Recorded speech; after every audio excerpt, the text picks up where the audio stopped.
আমার মেয়েকে আমি নিয়ে যাচ্ছি একটু নদীর কূলের দিকে। আমাদের গ্রামটা এমন যে চারপাশে নদী, মাঝখানে হচ্ছে 2-3টা গ্রাম। এই যে দেখেন যার পথে একটা গাছ দেখলাম, এই গাছটাও আমাদের এদিকেও খুব কম, কোন এলাকায় আছে না না আছে আমি জানি না। এই গাছটার নাম আমাদের এলাকায় বলে ডোহো ফল। এটা খেতে অনেক মজা, মানে ছোট কাঁঠালের মতো, ঠিক কাঁঠালের মতো ওরকম কষ, আর ছোট ছোট কোষ আছে এর ভিতরে, একদম ঠিক কাঁঠালের মতো, শুধু কাঁঠালটা বড় আর এটা হচ্ছে একটু ছোট। এটা খেতে ভালোই মজা। এই দেখতে দেখতে নদীর কূলে চলে আসলাম, আমি, আম্মা আর আমার মেয়ে। নদীর কূলে বড় একটা ট্রলার রাখা, এই ট্রলারের মধ্যে বালু বোঝাই করে নিয়ে, মানে বালুর বস্তা বোঝাই করে নিয়ে, যে এলাকায় নদী ভাঙতেছে, আমাদের এলাকায় আবার নদী ভাঙ্গন এলাকা, তো দেখা যাচ্ছে যে যে কোনো এলাকা কাছাকাছি কত এলাকা ভাঙতেই থাকে, মানে একটু দূরে বা অন্য জায়গায় ভাঙতেই থাকে। এজন্য সবসময় যে বালুর বস্তা ভরে ভরে ওই যেখানে ভাঙে সেখানে ফেললে ভাঙাটা একটু কমে আর কি। এই যে দেখেন, এই যে ট্রলার ভর্তি নিয়ে যে ওই যে এলাকায় নদী ভাঙে ওই এলাকায় গিয়ে ফেলবে। নদীর এলাকার প্রাকৃতিক দৃশ্য এত সুন্দর, মানে দেখলে শুধু বসে বসে মন চায় দেখি দেখি দেখি। নদীর কূলে গেলে আমি আরেকটা জিনিস খুব মানে মনে পড়ে, সেটি হচ্ছে আমাদের এলাকায় বলে কাইসে। এই যে ছোট ছোট গাছগুলা দেখেন, এগুলা হচ্ছে ছোট আখ বলতাম আমি আগে। এগুলা কিন্তু অনেক মিষ্টি, চলেন একটা খেয়ে দেখাই। না, আমার ভালোই লাগে এটা। এই যে সারাটা জুড়ে শুধু কাইসে আর কাইসে, কি সুন্দর কাইসেগুলা, মন চাচ্ছে একটা উঠায় খাই। আচ্ছা দেখি একটা উঠাই নিয়ে আসি। অনেক আছে অনেক মিষ্টি, আর কিছু কিছু আছে যে এত মিষ্টি না, একটু কম মিষ্টি।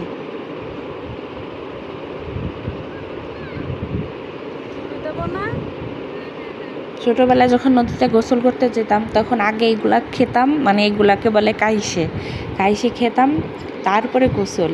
আর গোসল করতাম কি দেখেন, ও যে দূরে দূরে ছেলে মেয়েগুলা গোসল করতেছে। এখন কয়টা বাজে? এখন প্রায় বিকাল, সন্ধ্যার কিছুক্ষণ আগে, এরপরও এরা গোসল করতেছে।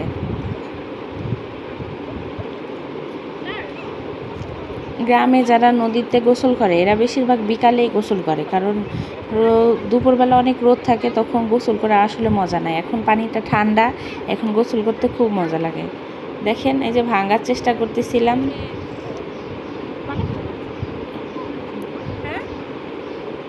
এদিকে নদীর কূলে রাখা যে দেখেন বালুর বস্তা, এগুলো এক একটা নাকি 4 মণ 7 মণ করে, দেখতে অনেক ছোট দেখা যাচ্ছে কিন্তু এগুলোর ওজন অনেক বেশি। এই যে ভরা বস্তাগুলো, এই ভরা বস্তাগুলো এক একটা 7 মণ ওজন। এই যে এরা দেখেন অর্ধেক বস্তা নিয়ে যাচ্ছে। পরে আমি ওদেরকে জিজ্ঞাসা করছিলাম এই বালুর বস্তা কতটুকু, ওরা বলতেছে প্রায় 4 মণ হবে, 4-5 মণ।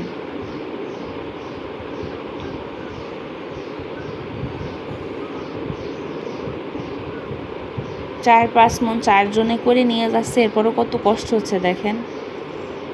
আর 7 মণ ওজনে ওই পুরা বস্তা ওরা নিচ্ছে না, বস্তা থেকে একটু খালি করে আবার সেলাই করে পরবর্তীতে নিচ্ছে। এগুলা হচ্ছে যেখানে ভাঙে সেখানে ফেলবে। এদিকে মারে বললাম, মা আমরা একটু নৌকার উপর ঘুরে আসি গিয়া। আমার মেয়েটারও বেশ সাহস দেখেন, নৌকায় উঠছে একবারও না বলছে না, আমার সাথে ফাল দিয়ে নৌকা উঠে গেছে। এই পাশে ছেলেটা কেমন করতেছে, নৌকায় দুলতেছে। গ্রামের ছেলে মেয়েদের আসলে অনেক সাহস, ওরা সাঁতার জানে তো, পড়লো কি, সে তো সাঁতার জানে। জোহার হাত পা পুরা বালি দিয়ে মাখায় ফেলছে, সারা শরীর মানে খেলতেছিল বালির মধ্যে, বালু দিয়ে মাখায় ফেলছে। এই জন্য একটু নদীর পানিতে ধুয়ে দিলাম।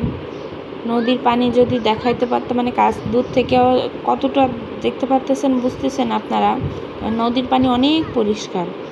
এক নৌকা থেকে আরেক নৌকায় যাওয়া খুব সহজ, কিন্তু আমার একটা ছোটো মেয়ে আছে, তারে নিয়ে যাওয়াটা বেশ কঠিন। দুজনে যাওয়াটা কঠিন, কিন্তু আমি যদি একা থাকতাম আমি লাফ দিয়ে চলে যেতে পারতাম, কারণ আমি পড়লেও সমস্যা নেই। যে ধরেন এই যে ছোট ভাইটা ধরছে আর আমরা এদিকে চলে আসছি, ও এসে কিভাবে নৌকা দুলাচ্ছে দেখেন। আসলে ওদের অনেক সাহস, কারণ ওরা সবসময় থাকে তো। আমি একা থাকলেও আমার অনেক সাহস, আমার এত ভয় লাগে না, যেহেতু আমার একটা মেয়ে আছে সাথে, ওর জন্যই ভয় লাগতেছিল। ভালোই লাগতেছিল চারপাশটা। আসলে ইঞ্জিন চালিত নৌকা থেকে মানে এই যে ডিঙ্গি নৌকাগুলা অনেক সুন্দর, আর ডিঙ্গি নৌকায় চড়াও অনেক আরাম। এই সবগুলা হচ্ছে মাছ ধরার নৌকা, নদীতে যে মাছ ধরে সেই মাছ ধরার নৌকা, এগুলা কিন্তু মানুষ চলাচল করে না এই নৌকায়। সে দেখেন একটু পরেই সবাই আসবে। নামতে গিয়ে কি অবস্থা হলো, আমার মেয়েটাও পড়ে গেল, কান্না করতেছিল সমানে।